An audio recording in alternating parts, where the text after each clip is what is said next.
The summer of 1999 had been unusually hot in the quiet town of Fairview, a place where life moved slowly, where everyone knew everyone, and where secrets rarely survived for long.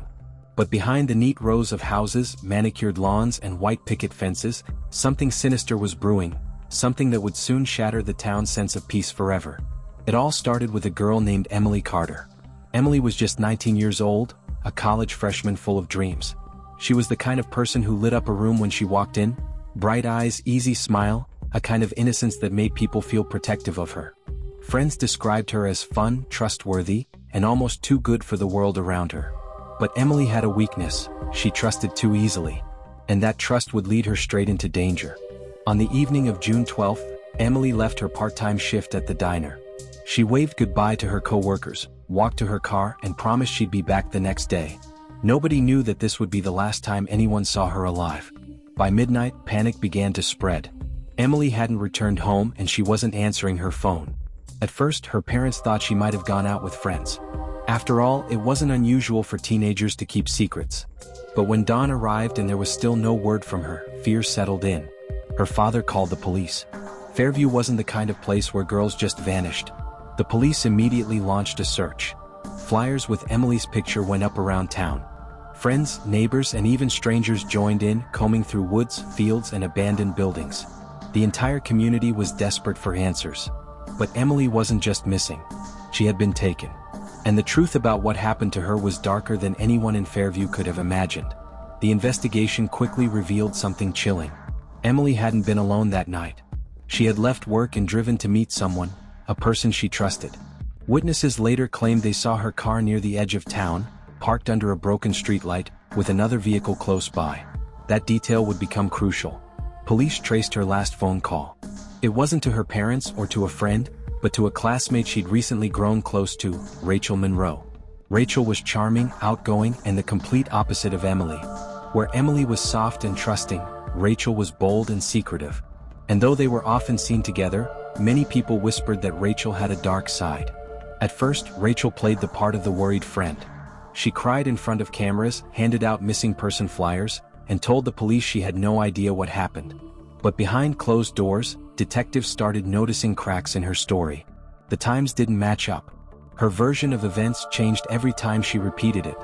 And one witness insisted they saw Rachel's car driving fast out of town the same night Emily disappeared. Still, without proof, the police couldn't make an arrest. Days turned into weeks. Emily's family clung to hope, but deep down, they knew something terrible had happened. And then, on the morning of July 3rd, their worst fears were confirmed. A group of hikers stumbled upon a shallow grave just outside Fairview. Inside was Emily's body. The discovery shook the entire town. People gathered outside the police station, demanding justice. The story made headlines across the state: small town horror, missing teen found dead. But who killed Emily Carter? And why? That's where the real story begins. The autopsy revealed bruises on Emily's arms and wrists, signs of a violent struggle. There were also traces of rope fibers, meaning she had been tied up before she died. The medical examiner confirmed what detectives had feared: Emily's death wasn't an accident. She had been murdered. The pressure on the Fairview Police Department skyrocketed. For the first time in decades, the town was staring straight into the face of evil. And the biggest question wasn't just who did it, but how many people had been involved. Detectives returned to Rachel Monroe. They began pulling phone records, interviewing her friends, and digging into her past. What they found was disturbing. Rachel wasn't just a fun-loving classmate. She was manipulative, controlling, and obsessed with Emily in ways that no one had realized before. Some friends admitted Rachel was jealous of Emily's popularity, her kindness, and the way people seemed drawn to her. Others claimed Rachel often made jokes about how Emily wouldn't survive without her. The deeper they looked, the more Rachel seemed to be at the center of it all. But investigators also suspected she hadn't acted alone. There were too many details: the grave, the transportation, the timeline. Someone had helped her. And as the walls closed in, Rachel's mask began to crack. But for now, Fairview was left in shock. Emily Carter, the town's golden girl, was gone. And her killers were still walking free. Rachel Collins had always believed she was smarter than everyone else. She could manipulate, she could deceive, she could bend truth until it snapped. But that night, as Detective Harris's steady gaze bore into her across the polished oak table of the interrogation room, something shifted. It was only for a second. A single blink. But in that heartbeat of silence, Rachel's mask faltered. Harris noticed. He always noticed. "You see, Rachel," Harris said slowly, leaning forward, his voice quiet but firm, "lies are like glass. No matter how carefully you hold them, eventually they crack.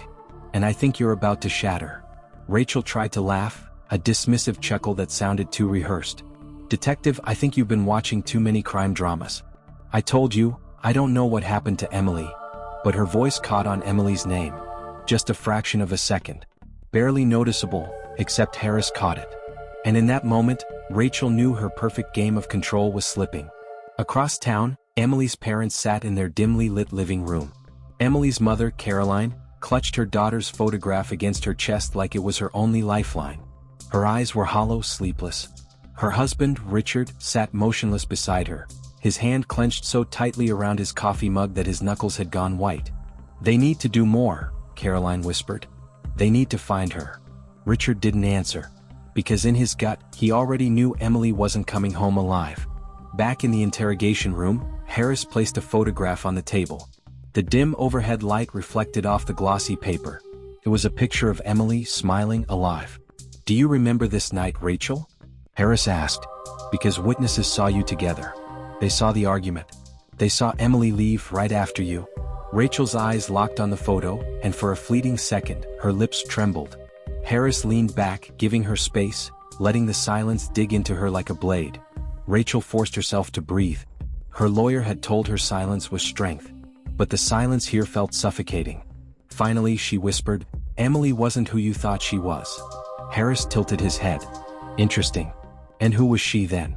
Rachel leaned forward, her eyes hard, her voice sharp like glass. "She had secrets too. Don't make me the villain when you have no idea what she was capable of."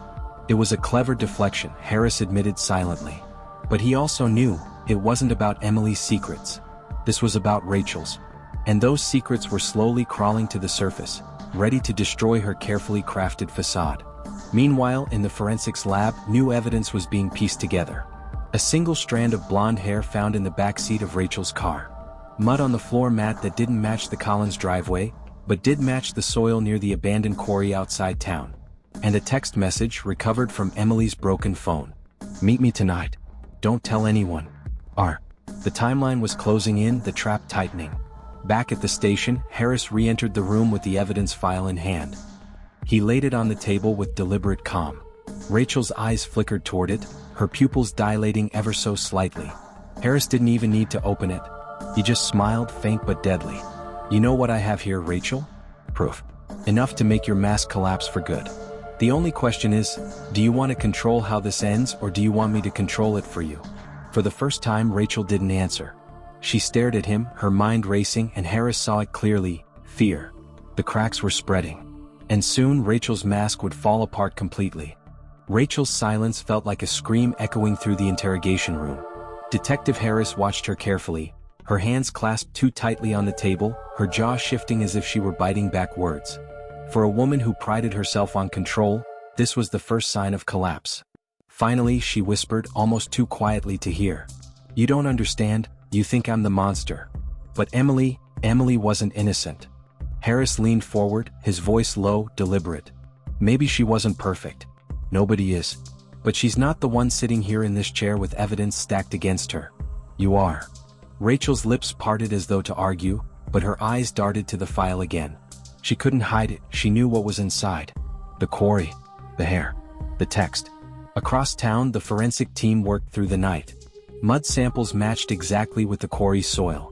Phone pings placed Rachel's car near that location the same night Emily vanished. Piece by piece, the puzzle was snapping together. And yet, there was something strange. The text message from Emily's phone wasn't sent from her location. It had been drafted, but never delivered. Someone else had typed it. Someone who wanted Emily lured. Back in the room, Harris tapped the file. "You know what happens when secrets rot, Rachel? They float to the surface. Like bodies in a quarry." Her eyes snapped up, panic flashing across her face before she quickly masked it. Too late. Harris saw it. "You took her there," he pressed. "To the quarry. That's why we found mud in your car. That's why witnesses saw you following her." Rachel slammed her hands on the table, startling both Harris and herself. Her composure cracked wide open. "You think you know everything? You think I'm stupid?" she hissed. Her voice trembled, not with weakness but with rage. Then, softer, almost broken. "Emily pushed me. She knew things about me. Things that would destroy me. I didn't have a choice." Harris stayed quiet, letting her spiral. Because in confessions like this, silence was louder than interrogation. Meanwhile, Emily's best friend, Sarah, sat with detectives in another room. Tear-streaked, exhausted, she admitted something she had kept hidden. "Emily told me she was scared of Rachel. She said Rachel was becoming obsessed, controlling. That she wanted to cut ties but Rachel wouldn't let her." The weight of Sarah's words was undeniable. Motive, obsession, control. Night fell and the search team arrived at the quarry. Flashlights cut through the darkness, beams of light bouncing off jagged rocks and stagnant water. Officers combed the shoreline, their boots sinking into the mud. And then, one of them stopped, shining his beam on a half-buried object near the waterline. It was fabric. Torn. Stained. The kind of fabric that matched the blouse Emily wore the night she disappeared. Back at the station, Harris stepped into the interrogation room one last time. He didn't sit this time, he just stood, casting his shadow across Rachel. "They're at the quarry right now," he said softly. "And they found something. How long before they find everything, Rachel? How long before the whole truth comes out?" Rachel's hands trembled as she pressed her palms against her face. And in that moment, the woman who thought she could outsmart everyone finally realized, her story was no longer in her control. The quarry was about to give up its secrets. The night air at the quarry was heavy, filled with the stink of stagnant water and earth that hadn't been disturbed in years. Flashlights swept across the jagged rocks as officers pressed forward, each movement sharper, faster, hungrier. The torn fabric wasn't just a clue, it was an invitation.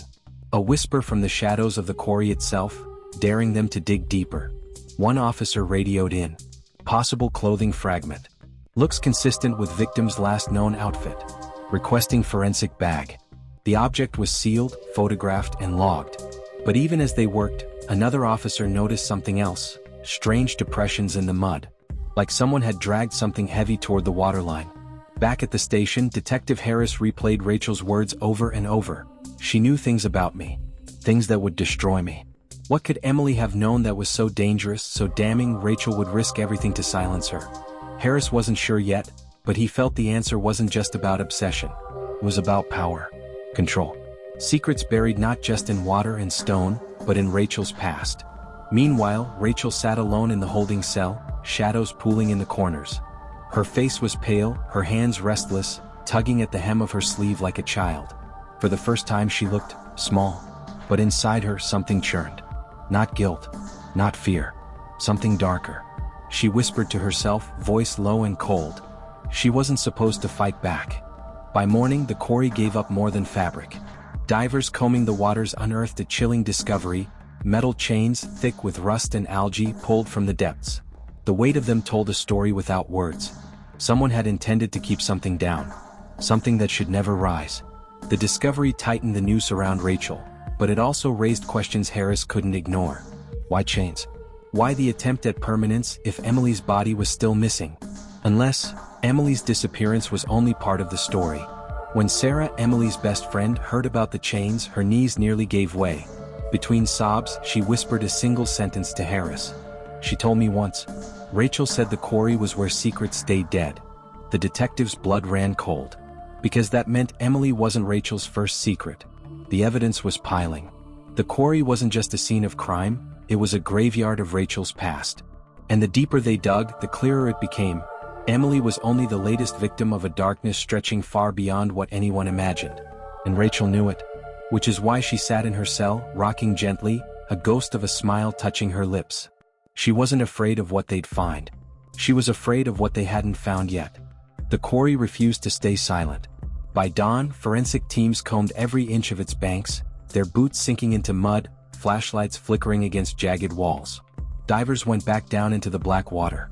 Each splash echoed like a heartbeat in the dark. Then came the shout that split the morning air. "Something's down here." Two divers surfaced, hauling a waterlogged evidence bag. Inside bones. Small, delicate bones. Not Emily's. The size was wrong. These remains had been here far longer. The quarry wasn't just hiding Emily. It had been swallowing secrets for years. Detective Harris felt his stomach twist. This wasn't just one crime. This was a graveyard. And Rachel? She'd been circling it like a vulture. Back at the station, Rachel was finally confronted. Harris laid the evidence bag on the table between them. Water dripped down the plastic, the bones rattling faintly inside. Rachel's eyes darted to the bag, then back to Harris. For the first time, her lips trembled. "Not her," she whispered. "You don't understand. That wasn't supposed to be found." Her voice cracked, the mask crumbling faster now. Harris leaned forward, cold and deliberate. "Then tell me, who is it?" Rachel didn't answer. She only stared at the bones, a ghost of recognition flashing in her eyes. Meanwhile, Emily's best friend Sarah dug into Rachel's past. Old yearbooks, archived newspapers, whispers from people who once knew her but never really knew her. Patterns emerged. Rachel had always been where tragedies lingered. A girl in high school who vanished after a party. A college roommate who ran away without a trace. None of it ever stuck to Rachel, until now. Sarah's gut screamed what the evidence hinted. Emily wasn't Rachel's first victim. She was just the one who got too close to the truth. The media exploded. Headlines screamed about a potential serial predator hiding in plain sight. The community reeled. Parents clutched their children tighter. Neighbors whispered Rachel's name like a curse. But inside her cell, Rachel sat perfectly still, hands folded neatly in her lap. She was no longer the frantic girl breaking down. She was calm. Too calm. When Harris entered again, Rachel's eyes followed him with quiet intensity. "You think you've caught me," she said softly. "But you're only standing at the edge. You have no idea how deep this goes." Her words weren't a denial. They were a warning. That night, Harris couldn't shake it. The quarry, the chains, the bones, it wasn't random. It was deliberate. Someone had turned that place into a burial ground. And Rachel? She might not have been alone. Because when they sent the bones to the lab, the forensic report came back with a chilling detail. The remains didn't just belong to one victim. There were fragments from at least 2 different people. Rachel's mask hadn't just cracked. It had shattered. And behind it wasn't just obsession, it was something monstrous. Emily's disappearance was no longer the case. It was just the beginning. Detective Harris barely slept. Rachel's words, "I was chosen too," kept echoing in his head like a drumbeat. At dawn, he gathered his team and returned to the quarry. Fog hung low over the water, masking the jagged cliffs like a graveyard mist. Crime scene techs dragged the lake again, pulling up fragments of bones, rusted chains, and scraps of clothing that had long dissolved into the silt. Every new find confirmed the horror. The quarry was a serial burial site, spanning decades. Whoever was behind this hadn't stopped. They'd simply passed the torch. Meanwhile, Sarah pored over the photos from Rachel's apartment. The markings were no longer random, they were a countdown. Victims marked once. Victims marked twice. And some with 3 slashes, already taken. When she flipped over Emily's photo again, she noticed something she had missed before. In the corner of the picture, faintly scribbled, was a set of initials, DW. Her heart skipped. This wasn't Rachel's handwriting. Someone else had marked the photo. Back at the station, Harris confronted Rachel again. "Who is DW?" he barked, slamming Emily's marked photo onto the table. Rachel's smile flickered for the first time. Her eyes darkened, almost fearful. "You don't want to meet him," she whispered. "He started all of this. I was only the apprentice." The room froze. Apprentice? Harris felt his chest tighten. Rachel wasn't the architect, she was a successor. That night, Sarah connected the dots. DW wasn't just some random set of initials. It matched a name in the old missing persons reports linked to the quarry. Daniel Whitaker, a schoolteacher who vanished without a trace 20 years ago. But what the records didn't say, what Sarah discovered buried deep in old police notes, was that Daniel had been questioned once before. Questioned about the disappearance of 3 young women in the 90s. He was never charged. He disappeared before they could. And now, his mark was on Emily's photo. Sarah called Harris immediately. "Rachel's not working alone. Emily's still alive, but she's bait. Daniel Whitaker is back." And as Harris gripped the phone, Rachel's words echoed in his mind once more. "You'll never stop it. The quarry always takes its due." The quarry was silent, its black water reflecting the pale moon like a blade's edge. Detective Harris and Sarah stood at the cliff's rim, the cold wind biting into their skin. Somewhere below, a faint echo carried upward, a muffled scream.